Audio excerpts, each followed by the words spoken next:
이스라엘 백성들이 이제 요단강을 건너서 가나안으로 진격하게 됩니다. 가나안에 여러분이 진격할 때 가나안의 관문이 난공불락인 여리고성입니다. 여러분이 가나안을 들어가는 것을 성경은 명확하게 그렇게 표현하고 있지 않지만 많은 사람들이 또 신학자들이 가나안 정복 전쟁 이렇게 표현합니다. 전쟁이라고. 여러분 전쟁은 전략과 전술이 명확해야 여러분 승리할 수 있죠. 명확한 전략과 전술 없이 전쟁에 이길 수는 없습니다. 아군이 우리가 가지고 있는 군사적인 인원, 무기, 정보를 어떻게 배분하여서 적을 섬멸할 수 있을까? 여러분 전략과 전술이 없이는 전쟁에 이길 수 없죠. 옛날 고대 도시에는 특별히 많은 고고학자들이 이 여리고성은 두 겹으로 되어져 있는 아주 난공불락 철옹성과 같은 곳이라고 그렇게 이야기합니다. 고대 도시 사회 속에서 이 성을 특별히 이렇게 공격할 때 쓰는 가장 원시적인 방법은 공성퇴라고 하는 거 영화에서도 많이 보셨을 거예요. 공성퇴나 투석기를 사용하죠. 공성퇴라고 하는 것은 거대한 나무 끝에 금속을 붙여서 성문이라든지 성의 가장 취약한 부분을 반복적으로 타격해서 무너뜨려서 그 안으로 진격해 들어가는 방법이죠. 투석기에는 큰 돌이라든지 또는 불덩이를 성 안에 던져 넣어서 성 안에 있는 사람들을 무력화시키는 것. 토성을 쌓기도 하죠. 이스라엘의 마지막 항전이었었던 마사다도 로마 군인들이 그 마사다보다 더 높은 토성을 쌓아서 그 위에서 아래로 진격하는 방식들. 이것도 영화에 많이 나옵니다. 그리고 성을 무너뜨리기 위해서 지하 동굴을 파서 이 성의 버팀목을 무너뜨림으로 붕괴시키죠. 되게 가장 잔인한 방법은 우리나라도 겪었었던 그 삼전도의 치욕. 여러분 모두 성 안에 있는 모든 들어가는 보급로를 다 차단해버리죠. 물과 음식을 다 차단해서 완전히 성 안에 있는 사람들이 기근과 전염병으로 고사 스스로 자멸하게 만드는 그런 방법들이 있죠. 여러분 여러 가지 방법들이 바로 이 전술들이죠. 어떻게 이 성을 함락시켜서 승리를 얻게 할 것인가. 근데 오늘 성경에 보면 이스라엘은 어떤 군사적인 인원 배치나 사용할 무기의 활용법이나 그 어떤 것도 논의되지 않고 어떤 것도 나와 있지 않아요. 지도자 여호수아가 오직 한 가지 한 것이 있다면 우리 인간으로서는 인간의 지성으로는 도무지 이해할 수 없는 방식을 제시하죠.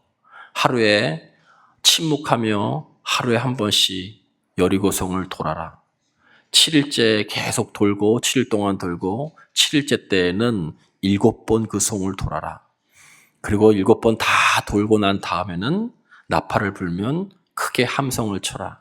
그러면 여리고성이 무너질 것이다. 이스라엘 백성들은 어떤 마음인지 이 말씀에 순종했고 결국 여리고성이 무너졌어요. 질문 하실 수 있겠어요? 가능합니까? 여러분의 표정이 지성으로는 불가능하다는 표정이에요. 인간의 상식과 지성으로는 이것은 이해할 수 없는 사건이죠. 중요한 것은 이러한 사건이 지금 우리가 말씀을 대하고 있는 우리들에게 어떤 의미가 있으며 어떻게 적용할 수 있는가라는 거예요. 근데 오늘 성경을 보실 때 여러분 어느 쪽에 무게중심을 더 두느냐가 제일 중요한 오늘 본문의 핵심인 것 같아요. 함성을 질러서 여리고성이 무너졌었던 거기에 무게중심이 있는가? 7일 내내 침묵하면서 돌았었던 그 침묵, 외침과 침묵 중에 어디에 무게중심이 있는가라는 거예요. 사람들은 이 사건을 함성을 지름으로 여리고성이 무너졌다는 것에 무게중심을 많이 두지만 저는 성경을 읽으면 읽을수록 7일간의 침묵에 훨씬 더 이 성경은 우리들에게 주목하게 해요. 10절 말씀에 너희는 외치지 말며 너희 음성을 들리게 하지 말며 너희 입에서 아무 말도 내지 말라. 그리하다가 외치라. 하는 날에 외칠지니라. 여호수아가 내린 명령은 다른 것이 아니에요. 침묵하며 성을 돌라는 거예요. 이 침묵은 하나님의 명령을 가장 완벽하게 수행하기 위한 하나님의 명령을 가장 완벽하게 수행하기 위해서 여호수아가 내린 지도자의 결단이에요. 고로 이것은 하나님의 명령이기도 해요. 여러분, 이스라엘 백성들이 성경을 우리들이 지난 시간에 건너졌지만 요단강을 건넜어요. 하나님이 함께 하셔서 요단강을 건널 때 이스라엘 백성들이 그 발에 물 하나 묻히지 않고 그 200만이 넘는 이스라엘 백성들이 요단강을 건넜어요. 여러분, 그 소문이 가나안 백성들에게 다 전파됐어요. 5장 1절 말씀에 보면 하나님께서 요단강을 말리시고 이스라엘 백성들이 물 하나 묻히지 않고 요단강을 건넜던 그 소문이 가나안 사람들에게 들리자 간담이 서늘했고 그들이 두려움에 떨었다고 5장 1절에 말하죠. 근데 오늘 6장 1절에도 이렇게 말해요. 여리고 성문은 굳게 닫혔고 이렇게 나와요. 그러니까 이 가나안의 백성들뿐만이 아니라 철옹성에 있는 여리고 백성들도 이스라엘 백성들 그들과 함께하는 하나님의 역사를 이들도 소문으로 듣고 지금 두려움에 휩싸여 있는 거예요. 그래서 성문을 굳게 닫았던 거예요. 여리고 성 백성들도 예외는 아니었죠. 여러분 상상해 보세요. 성 안의 백성들은 지금 두려움에 휩싸여 있는데 요단강을 건너온 이스라엘 백성들이 아무것도 하지 않고 기괴한 일을 하는 거예요. 아무 말도 하지 않고 성을 그냥 한 바퀴 슥 도는 거예요. 이틀째도 아무 말도 하지 않고. 여러분, 소문을 들어서 공포에 휩싸인 여리고성 백성들에게는 오히려 그 기이한 행동이 극도의 공포심을 심어주기에 충분했어요. 그런데 반대로 이 침묵은 한편으로는 이스라엘 백성 자신들에게도 이해할 수 없는 일이었어요. 여호수아를 통해 하나님께서 침묵의 명령을 내리신 것은 여호수아는 알고 있었기 때문에 그래요. 그는 1세대, 자기와 함께 했었던 1세대 이스라엘 백성들이 광야에서 원망함으로 40년 동안 헤매다가 광야에서 다 죽었던 것을 여호수아는 알았죠. 여러분, 원망, 상황에 대한 불평, 사람에 대한 불만, 그것이 결국 하나님에 대한 불신까지 이르는 이 원망 때문에 이스라엘 백성들 1세대가 광야에서 가나안을 가지 못하고 다 죽었어요. 그걸 알았기 때문에 그 말에 대한 언어에 대한 죄성, 언어의 전적을 알았기 때문에 여러분 그 죄성이 어디 가겠어요? 이스라엘 백성 그 2세대도 마찬가지죠. 그래서 침묵하라고 말씀한 거예요. 하나님의 명령을 수행하기 위해서 너희들은 침묵하라는 거예요. 이스라엘 백성들에게 침묵을 명령한 이유는 여호수아는 그것 때문에 이스라엘 선조들이 망했던 것을 알았기 때문에 그래요. 하나님의 역사를 완벽하게 수행하기 위해서는 여러분 침묵의 시간이 이스라엘 백성들에게 필요했던 것처럼 지금 우리에게도 필요해요. PPT를 한번 보실까요? 탈무드에 이런 말이 있습니다. 물고기는 항상 입으로 낚인다. 인간도 역시 입으로 걸린다. 입에 망한당하는 거예요. 사람들은 흔히 입을 무기로 삼지만 입보다 강한 무기는 귀다는 거죠. 여러분, 침묵은 단순히 무언을 이야기하는 것이 아닙니다. 침묵하면 그때부터 들리기 시작하기 때문에 그래요. 침묵은 반드시 듣는 곳으로 이어집니다. 침묵하게 되면 하나님의 음성이 들리기 시작하고 하나님을 향해 마음의 창을 여는 행위가 침묵이에요. 우리 앞에 여리고성이 있을 때 첫 번째 우리가 가져야 되는 그런 자세는 이스라엘 백성들과 똑같이 우리들에게도 침묵의 시간이 필요하다는 거예요. 여러분 잘 아시는 유명한 지휘자인 번스타인이 오케스트라를 지휘할 때 가장 어려운 부분은 화려한 고음을 내는 것이 아니라 악보에 그려진 쉼표다 이런 얘기를 했어요. 들어보셨어요? 여러분 쉼표를 지휘하는 것이 가장 어렵다는 거예요. 그러니까 침묵이 그만큼 쉽지 않다는 거예요. 현대를 살아가는 여러분 오늘날 우리들에게 너무나 많은 정보가 있죠. 너무나 많은 소음에 노출되어 있죠. 그런데 영혼은 더욱 고갈되고 있어요. 정보는 많은데 유익하다고 하는 정보는 많은데 그만큼 걱정도 많아져요. 너무 많이 알아서. 많은 소리가 있는데 오히려 우리의 영혼은 더욱 고갈돼 가는 거예요. 그래서 침묵은 내 안에 가득 찬 욕심, 걱정, 계획을 내려놓는 과정이에요. 비워진 그 공간에 하나님의 임재, 하나님의 평안, 하나님의 역사하심으로 채워야 되는 시간이죠. 여호수아가 백성들에게 침묵하게 한 이유는 인간의 소리를 줄이고 하나님의 일에 집중하라고 하는 영적인 분위기를 조성하는 거예요. 여러분 이것을 예전에는 영적인 파고를 타야 된다, 영적인 흐름을 탄다라고 얘기하죠. 저는 민수기 11장에서 이미 얘기한 것처럼, 말씀드린 것처럼 영성을 공유하는 거예요. 우리가 하나님 나라 백성 공동체로 하나님 나라를 이루기 위해서는요, 다른 어떤 것보다도 함께하는 영성이 공유돼야 돼요. 하나님 나라의 영성이 공유돼야 돼요. 가정이 하나님 나라를 이루기 위해서, 또 하나님 나라를 위해서 일하는 가정이 되기 위해서는요, 반드시 영성이 공유돼야 돼요. 그렇지 않으면 매일 싸울 수밖에 없어요. 제한된 공간에서. 우리가 하나님 나라를 위해서 일하고 교회의 일을 한다고 이야기할 때도 반드시 하나님 뜻보다는 내 힘으로 하다가 서로 실망합니다. 그러면 우리는 다 내 판단과 내 의지가 있기 때문에 그래요. 그러나 영성을 공유하면, 함께 기도하면, 함께 서로 기도하면서 성찰하게 되면 하나님의 뜻을 함께 분별하는 과정 가운데 자기를 죽일 수 있어요. 다른 사람을 존중할 수 있는 것이죠. 그게 안 되면 사실은 결국 다 실망하게 되는 거예요. 가나안을 진격하는 그 순간부터 이 영적인 흐름을 이미 하나님은 전략으로 이스라엘 백성들에게 요구하고 계셨던 거예요. 여러분, 요단강을 건널 때 어떤 도구 하나 쓰지 않았어요. 법궤가 앞으로 갔고, 성경 말씀에 보면 여러분, 요단강이 갈라졌기 때문에 발을 내디딘 것이 아니라 요단강물이 철철 흘러 넘칠 때 말씀에 의지해서 발을 내디뎠을 때 요단강이 갈라진 거예요. 여러분, 이게 믿음의 속성이에요. 오늘 성경도 2절과 16절에 너희에게 이 성과 그 왕과 이 백성을 너희에게 주었으니라고 하는 표현이 2번이나 나와요. 주었다는 거예요. 하나님의 약속이죠. 그 약속을 믿고 말씀이 실제화되도록 어떻게 해요? 실천하는 것이죠. 그런 영적인 분위기인 거죠. 이미 요단강을 건널 때 이미 그렇게 했어요. 여러분, 여리고성이라고 하는 큰 전투를 앞두고서 하나님께서 이스라엘 백성들에게 요구했던 것이 뭐냐면 4장과 5장에 나오는 길갈에서 할례를 행해요. 유월절을 행하고 할례를 행해요. 할례가 뭐예요? 남성들이 움직이지 못하는 그런 하나님의 표식을 하는 거죠. 이것은 전쟁에서 자살 행위와 같은 거예요. 그러나 중요한 것은 그 표식, 그 상징 속에 무슨 의미가 있어요? 하나님의 백성이고 하나님이 나를 지키신다는 거예요. 모든 백성들이 하나 된 그런 영적인 공감대를 얻는 것이죠. 이것이 하나님의 전략이에요.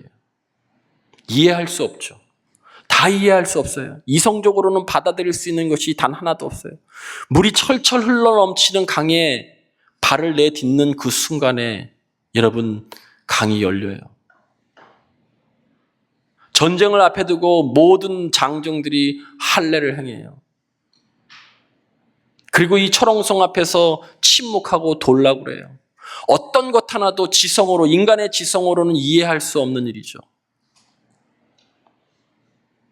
여러분, 지성은 하나님께서 우리에게 주신, 당신을 더 깊이 알아갈 수 있도록 주신 가장 소중한 것입니다. 감성이 관문과 같다면 지성은 더 깊이 아는 것이죠. 그러나 하나님을 배제한 지성만으로는 여러분, 우리가 하나님을 알 수 없어요.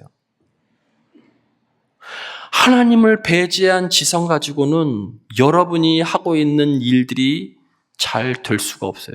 정말 지성이 모든 거였다면, 그 지성적 판단이 모든 거였다면, 이성적 판단이 모든 거였다면 여러분의 가정은 지금보다 훨씬 더 잘 돼야 되죠. 여러분의 사업은 훨씬 더 잘 돼야 되죠. 그런가요? 그렇지 않죠. 하나님의 손길이 그 위에 임해야 되는 거예요. 그것을 신뢰하고 행동하는 거예요. 그게 믿음인 거죠. 전쟁을 앞두고 집단 할례를 받는 것 있을 수 없는 일이에요. 그러나 믿음은 그렇게 하라고 하는 것이죠. 이게 뭐예요? 신비라는 거예요. 여러분, 신앙 안에 신비가 없으면 제가 누누이 강조하지만 메말라요. 말씀의 신비를 여러분이 받아들이지 않으면 여러분의 신앙은 늘 이성 안에 머물러요. 내 판단 안에서 머무르죠. 그리고 이것은 되고 저것은 안 되고 이렇게 판단하죠. 그러니까 말씀이 실제화되는 게 가장 어려운 거예요. 이미 2절과 16절에 여리고와 그 왕과 용사들을 내 손에 넘겨 주었으니 벌써 약속하고 있어요. 그 약속을 믿고 그 다음은 행하는 것인데 넘겨 주었으니 이 약속의 말씀을 믿지 못하는 거죠. 그냥 발도 떼지 못하고 할례도 받지 못하고 돌지도 못하는 거죠. 우리에게 가장 취약한, 가장 약한 부분이 무엇이냐면 말씀이 우리의 삶에 실제화되는 역사가 나타나지 않는 거예요. 그래서 여러분 역사가 일어나지 않죠. 그것을 막고 있는 것이 뭐냐면 인간의 이성이에요. 이성이 아주 소중한 것이긴 하지만 그 이성보다 더 높은 하나님의 그 신비, 하나님의 구원 역사는 인간의 논리 안에 갖춰질 수 없는 거예요. 이성을 넘어서는 초월인 거죠. 초월. 초월이 신비인 거예요. 그 초월의 영역이 우리 인간 역사 안에 있는 것이죠. 여러분 그것을 믿으십니까? 믿으시는 분은 돌 수 있어요. 믿지 못하는 분은 돌다가도 포기하죠. 여리고 성 앞에서 이스라엘 백성들은 침묵을 명령받습니다. 왜냐하면 내 논리와 불평을 다 제거하는 시간이기 때문에 그래요. 그래야 하나님의 음성을 듣기 시작하죠. 침묵을 말씀하시는 것은 하나님의 거룩한 강제성과 같은 거예요. 여러분 오늘 4절 말씀에 보면 7이라는 숫자가 4번 반복돼요. 7명의 제사장이 7개의 나팔을 불고 7일 동안 성을 돌고 마지막 7일째는 7번 돈다고 7이 4번 반복돼요. 완전수죠. 이 전쟁은 하나님께서 세상의 전략을 넘어서는 초월적인 역사가 있을 아주 완벽한 거룩한 전쟁이라는 거예요. 그것을 선포하는 것이 여러분 4절에 7이라고 하는 숫자가 계속 4번이나 반복하고 있는 거예요. 이것은 하나님의 거룩한 전쟁이다. 인간의 계획과 전략과 상식을 뛰어넘는 하나님의 완전한 계획과 능력으로 이루어지는 거룩한 전쟁인 것을 선포하죠. 이 7이라고 하는 숫자의 반복이. 그때 우리의 반응, 그때 이스라엘 백성들이 해야 될 반응은 그 완벽한 거룩한 전쟁 앞에 우리도 온전히 순종하는 완전한 순종을 요구하는 거예요. 여러분 그 순종할 때 제일 필요한 것이 침묵이에요. 오늘 본문 말씀은요 2가지를 아주 극명하게 대비하고 있어요. 하나는 침묵이고 하나는 외침이에요. 하나는 침묵이고 하나는 외침이에요. 여러분 이 침묵은 대단히 외침보다 긴 시간이에요. 외침은 짧았어요. 외치자 성이 무너졌어요. 그런데 이 무너지기 위해서의 침묵은 7일간 계속 반복된 긴 시간이었어요. 아무 일도 일어나지 않는 시간. 아무 성과도 나타나지 않는 순종과 같은 것이죠. 그런데 그 시간이 인간의 생각과 불신을 내려놓는 자기를 부인하는 인내의 시간이죠. 이것 없이는 여러분 오늘날 우리의 말씀으로 적용하면 우리 앞에 있는 여리고성은 무너지지 않는다는 거예요.